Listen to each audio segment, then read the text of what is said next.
Thank you. My name is Becky Hyde, 28080 Godawa Springs Road, Beatty, Oregon. I would rather have a root canal than be here today.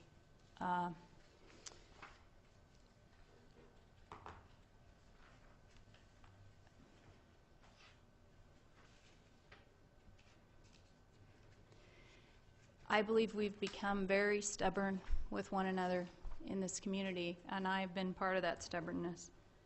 And it's holding us back from the good future that all of the citizens of this basin deserve. I do support the amendments, the Upper Klamath water users who represent about 80,000 irrigated acres in the OFF project, voted to continue with the KBRA. Having said that, I take the situation in this community very seriously. I take the election seriously. I think what happened plays a role here. I am deeply sad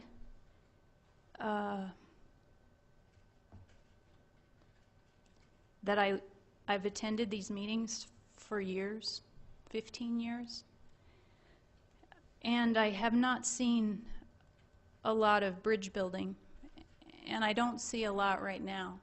And I think I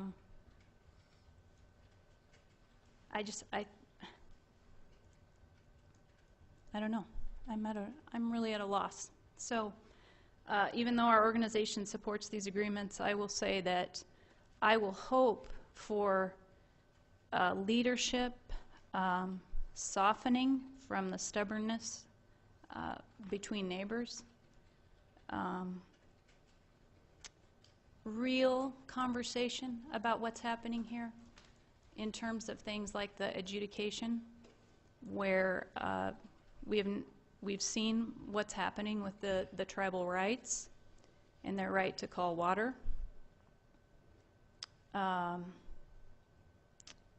Those of us who are actually, irrigating are seeing power rates that are so high that I do not know how we're going to stay in business. Endangered fish issues have not gone away, and with what we've seen on the national level, with the national level elections, I don't see a easy path to reform of the Endangered Species Act. And I think our communities are hurting, and we're hurting each other, and I'm tired of it. Thank you.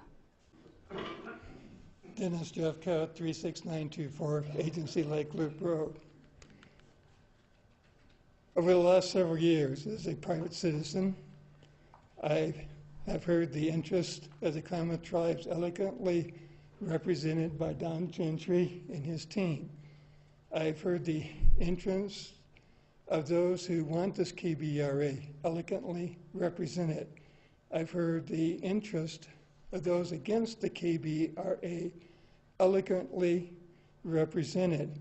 The group that has not been represented or allowed to be represented is the individual taxpayers here in this county, which is close to 66,000 people are in this region.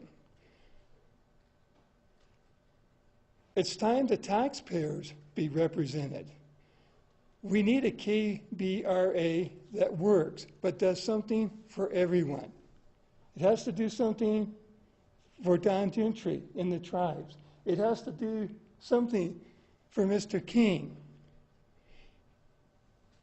This KBRA, as we have now, does nothing for the individual taxpayers. Therefore, I'm asking you to reject it at this time or table it until next year and let the new County Board of Commissioners weigh in on this thing.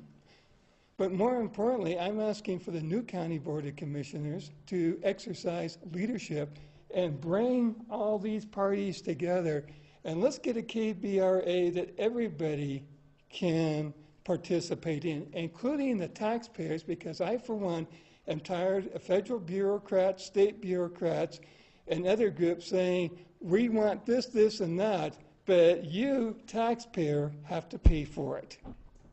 Therefore, I am opposed to it only on that condition, but we definitely have to have a KBRA that works. Thank you. Steve Rapallier, 400309 Mile Road, Chiloquin. And my concerns are pretty much what Dennis's were about the general public being left out.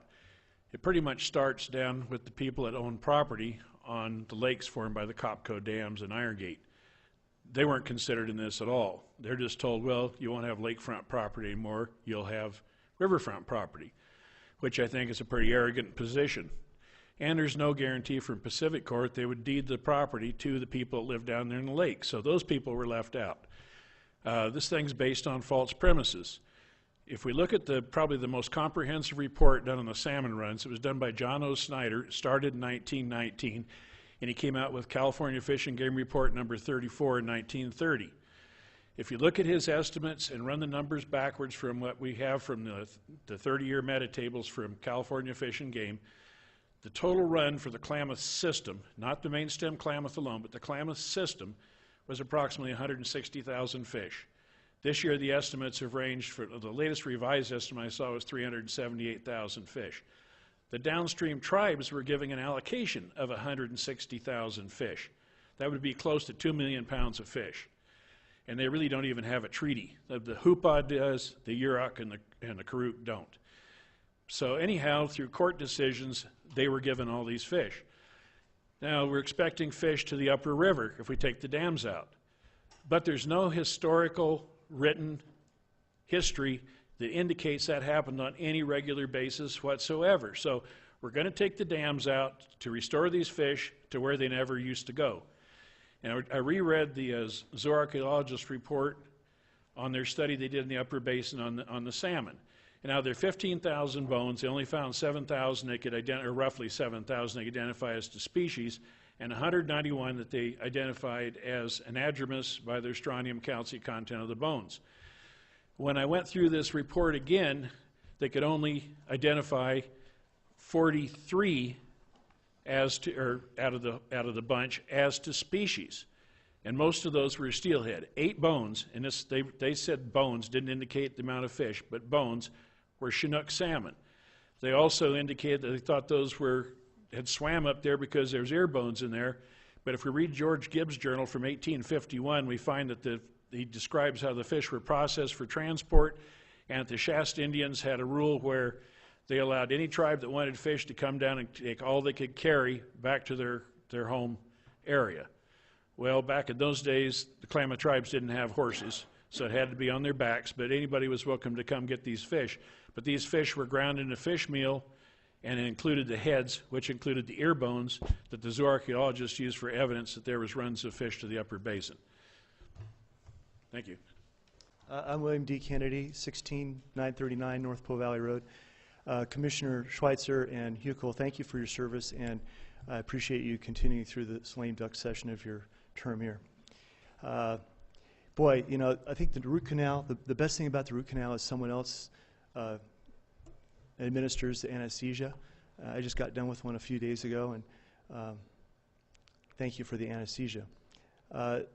The KBRA thing is obviously fractured our community, and it has a fractured foundation in the whole foundation of dam removal. And while some people may be adamantly against dam removal, I believe many people use the term dam removal as a metaphor why they're against this process. I think you've had some really good constructive suggestions on where to go. Someone said something about putting something in a pocket, and that might be an honorable thing for you to do.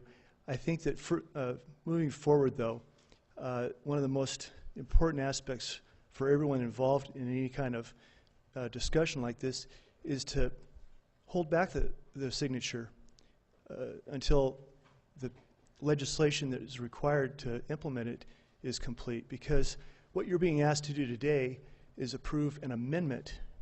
And believe me, it's not the first amendment to this agreement. It happens to be First Amendment that you're being asked to approve. I think that it's very important that you look at an alternative, which is to withhold your signature until after legislation is complete that supports and directs an agreement. And you all are aware of the legislative process and how the legislation can change the way that an agreement written on a different piece of paper looks. So thank you very much for your time.